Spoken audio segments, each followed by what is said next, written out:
Debido á falta de espacio para cortar e facer a escuadría do aluminio, e aínda tendo a necesidade de colocar un equipamento con filtros para pulilo, tivemos que alugar un salón grande na mesma rúa López Coutinho, número 164, pois o fiscal do medio ambiente tiña dado un prazo de 90 días para colocar os filtros, porque o servizo de pulir é feito con rodas de tecido e sin filtro polúe moito o ambiente. E durante os 8 meses mudamos toda a fábrica para este local, ficando o 328 somente para estoque de produto acabado, embalaxe, material secundario e o escritorio. Estas maletas revolucionou o mercado e alterou o comportamento dos compradores deste produto. Os estocios, debido á facilidade de manuseio e a protección do material, alcanzou unha área maior, dando certo para parteiras, área médica, veterinaria, laboratorios de análisis e de produtos químicos. As maletas tamén deu certo para vendedores, advogados, executivos e para todos que tiñan que transportar documentos, porque nas pastas amasaban os cantos e daba problemas. E aínda as maletas tiñan o acceso máis práctico e, sen dúbida, deixaban a persoa máis elegante. Con a caída da venda das pastas, as fábricas en abril e maio comenzaron a fabricar maletas con armación de madeira, de fibra e de papelón, todas en revestimentos de plástico, sin friso de aluminio, e o mercado ficou normalizado. No meio do ano seguinte de 1967, a ICA e a Primicia, ambas fabricantes de malas de viaxe, lanzaron malas con armacións e frisos de aluminio sin pulir. E a fábrica de Curitiba, Pintón, copiou os nosos modelos de maletas. A diferencia só eran o revestimento de plástico e o friso de aluminio sin pulir, mas a alza era idéntica, en ABS, con os frisos cromados.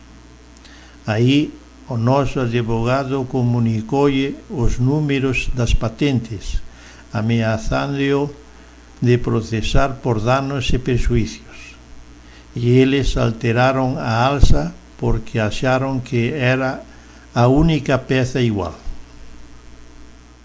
No fin do ano, a maioría das fábricas lanzaron maletas con armación de madeira e algunhas con friso de aluminio sin pulir.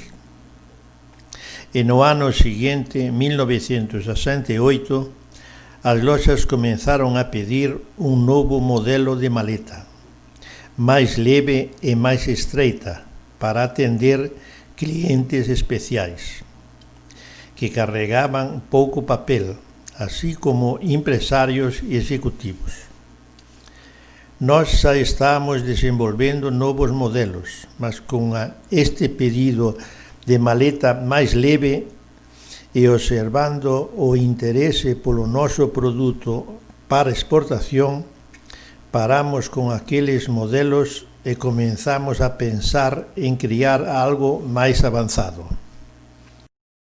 Nós, como xa tiñamos todo o equipamento e serrallaría, escuadría e pulición de aluminio, comenzamos a desenvolver un modelo con armación totalmente de aluminio, para poder facer a maleta máis estreita e máis leve, xa que con a estrutura de madeira non sería posible ficaria frágil demais. Mas tudo isto, naquela época, era difícil pensar algo assim, porque não tinha máquinas nem ferramentas para trabalhar aqueles perfis de alumínio. Primeiro fizemos a maleta mais estreita, o modelo 2000 com 50 milímetros de largura, e ficou 60% mais leve que a de madeira. Daí fizemos mais dois modelos, o 2500 com 80 milímetros de largura e o modelo 3000 com 100, todos com a estrutura de alumínio. Estas maletas foram bem mais difíceis de fazer que as primeiras com armação de madeira, porque, como se tratava de um modelo de luxo, todo tinha que acompanhar o mesmo nível, do começo ao fim. E isso foi muito difícil, porque no mercado não tinha nada desse nível. Quando ficaram prontas, coloquei elas em cima da mesa e me deixaram emocionado, não acreditando que nós tínhamos feito aquelas joias. Examinei uma a uma nos mínimos detalhes, e quando peguei o modelo 3000, na hora de abri-lo, fiquei com dúvidas qual era a posição certa, porque como a alça e os fechos ficavam no centro, ficava difícil de saber qual era o fundo. Daí, no centro do friso da tampa, fizemos uma rebaixa e pintamos de vermelho, e ficou resolvido o problema. Agora solamente ficava faltando a parte final, a apresentação do produto, que para mim era a parte mais importante no lançamento, a embalagem. Fizemos uma caixa de cartolina branca para o modelo 2000. Desenhei ela em 4 cores para a tipografia fazer o orçamento e a arte final. Mas as máquinas daquela época não dava para passar a cartolina naquele tamanho. E também falaram que para fazer em 4 cores ficava muito caro, porque os clichês eram feitos de bronze e à mão, e cada cor precisava um jogo de clichês diferentes, e passar 4 vezes pela máquina. Daí continuamos procurando novas gráficas, ficando a parte de embalagem parada. Naquela época, o Matarazzo montou um supermercado em uma fábrica deles desativada no Brás. E nós fomos lá fazer compras. E pendurado no setor da fruta, tinha um cartaz colorido com fotografias das frutas. E o tamanho era maior que a caixa da maleta. Daí fomos atrás do fabricante do cartaz. Era uma firma nova, na Moca, com máquinas modernas italianas, que não usava mais os clichês de bronze. Usava fotolito, feitos em chapas de 5, mas para fazer 4 cores precisava 4 jogos de fotolitos diferentes. O proprietário era italiano, senhor Florentino, muito simpático. Conversamos e mostramos a caixa para ele. Examinou o desenho e achou que o custo daquela caixa seria alto, encarecendo muito a venda do produto.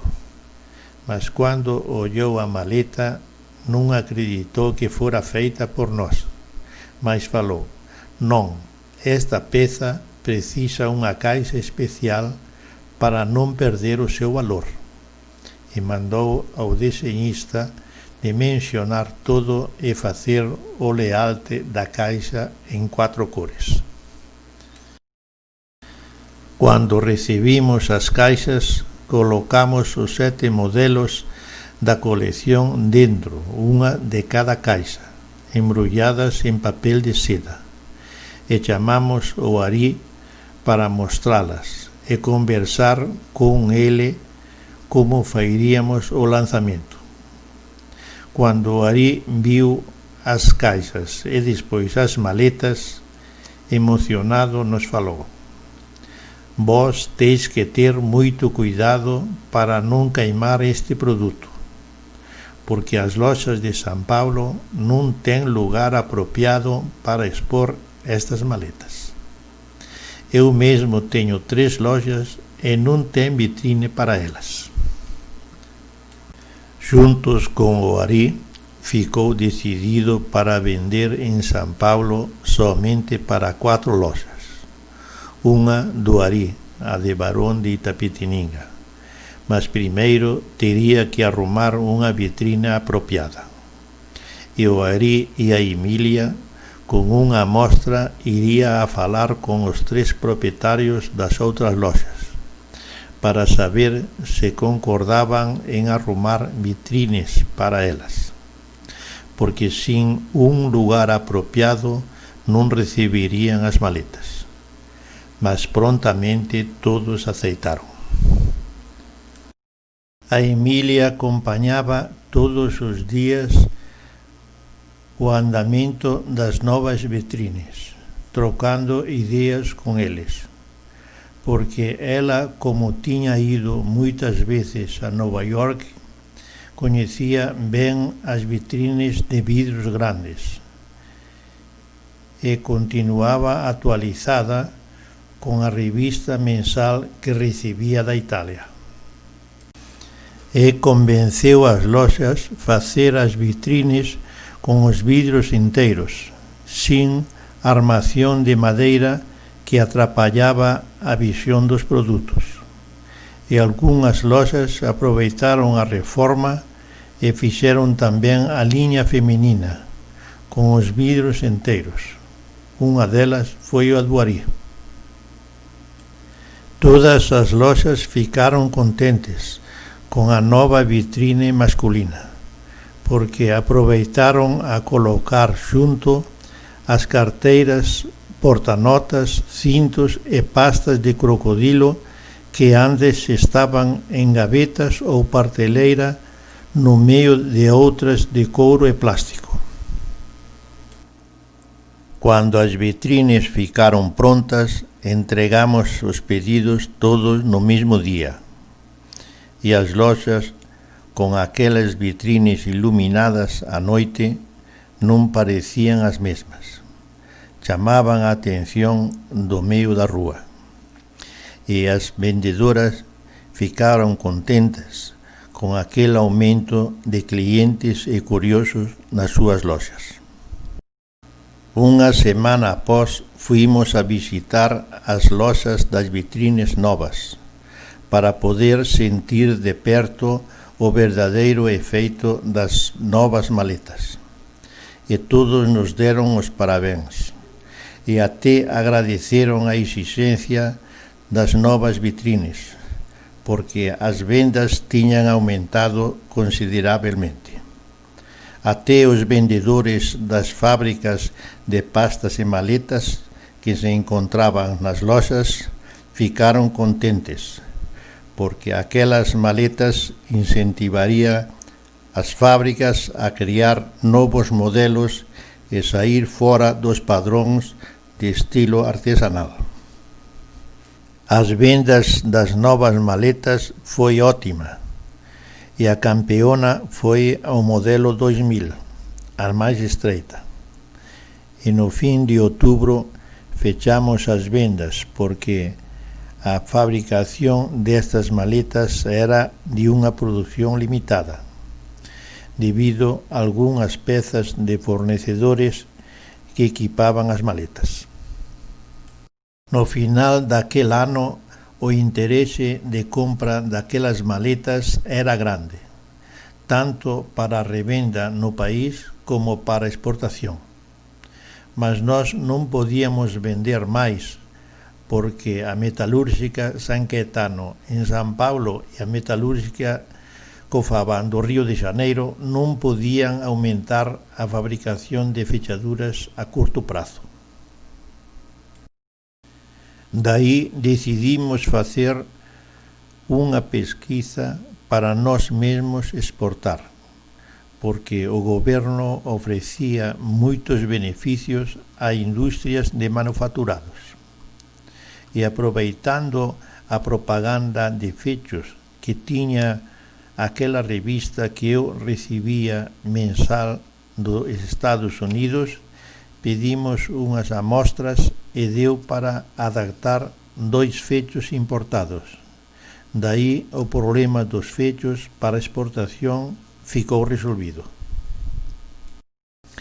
Naquela época tiñamos no Brasil un superministro da Facenda, o profesor Delfín Neto, que tiña recibido poderes do presidente Costa e Silva para criar incentivos e premios ás industrias de manufaturados para exportar seus produtos. Daí fuimos ao Banco do Brasil, a Cacex, para orientarnos e saber como todo iso sería feito. Mas como este proceso era novo e meio complicado, nos aconsellaron a facer un curso de importación e exportación, ali mesmo no Banco do Brasil, que tiña profesores e un deles era o propio ministro. Fixen o curso e con os beneficios do goberno daba para exportar coa metade do valor do mercado interno. O Banco do Brasil tiña escritorios nos principais países para pesquisar mercado de exportación e cadastrar os interesados. As fábricas tiñan que registrar os produtos que fabricaban con interés de exportar e dar catálogos e amostras para o banco mandar para os seus escritorios no exterior. Mas para nós non daba certo, porque os compradores non eran loxas, eran firmas atacadistas e querían pedidos grandes para eles revender para as loxas noutros precios e ficar como distribuidores exclusivos. En 1970 inaugurou o Parque Anhembi e tivemos a primeira exposición de couros e artefatos para exportación. E 2 cortumes fornecedores nosos deron para nós algunhas peles de varias cores para facer as maletas con aquel couro para eles expor nos seus estandes. E nós non cobramos nada polas maletas e en troca nos deixaron expor a nosa liña xuntos con eles no mesmo estándar. Durante os 4 días da feira tivemos contactos con interesados de varios países, mas para nós o único que deu certo foi Estados Unidos, porque tiña compradores directamente das loxas, principalmente de Nova York. Mas para nós comenzar a vender para as loxas, tiñamos que ter vendedor, escritorio e depósito con estoque permanente en Nova York para facer a reposición das vendas na semana seguinte, porque o primeiro pedido era experimental durante 3 meses e compraban soamente 5 ou 6 pezas de cada para testar o mercado, para depois facer pedidos maiores mensal programados directamente para entregar nas loxas. No meio daqueles interesados tiña un señor Pérez español que tiña escritorio en Nova York e representaba unha firma de xoias española e outra de pedras preciosas de San Pablo. E ele quería ser tamén noso representante para vender nas loxas de Nova York. O Banco do Brasil xa tiña un depósito grande en Nova York con box separados para manter estoque das fábricas brasileiras e controlar a entrada e saída das mercadorías vendidas para pagar os premios da exportación. Daí precisou cadastrar o señor Pérez como vendedor para o banco verificar a competencia e a idoneidade dele, o que foi aprobado posteriormente, ficando así toda a estrutura para a exportación pronta. Nesta época tiñamos casa en Santos para pasar o fin de semana na playa. Xosé Luís e Teresa estudaban no Colexio San Xosé, no Belén, e no día 7 de setembro, Día da Patria, desfilaron nas rúas e praza do Belén, e foi un día lindo. Un mes depois, a Teresa fixo a primeira comunión, donde pasamos días maravillosos e felices.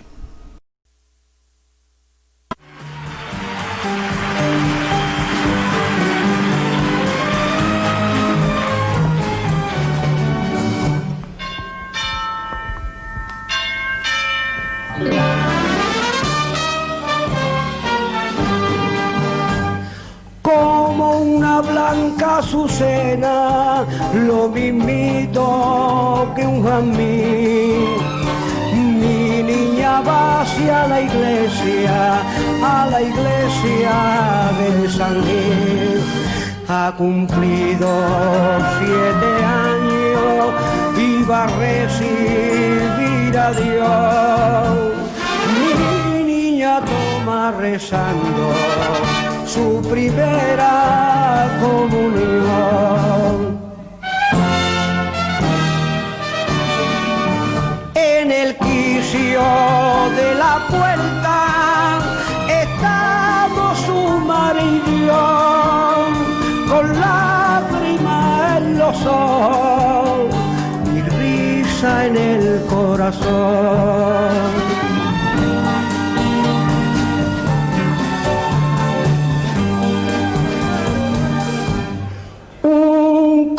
De serafines hay en el altar mayor que está mi niña tomando su primera comunión. De rodillas es tan bonita y tiene tantos aleros que le da el agua bendita.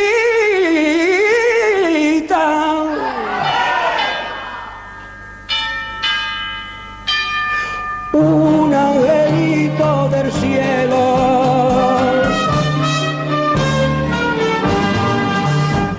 mi niña ya está en mi casa, llena de gracia de Dios, como la mira su madre y como la miro yo.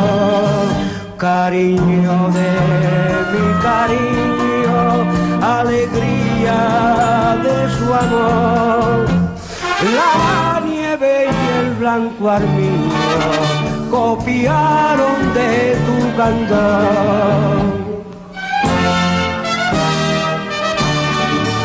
Para un padre y una madre no hay alegría mayor que ver hacer a sus hijos la primera comunión.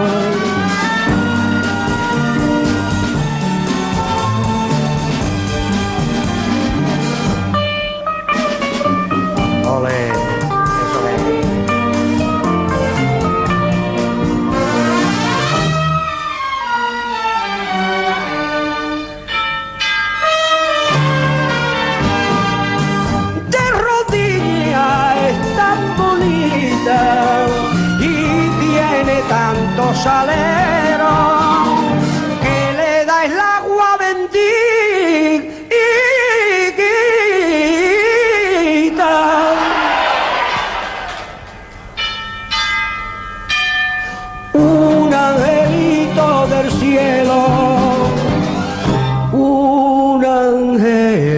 Cristo del cielo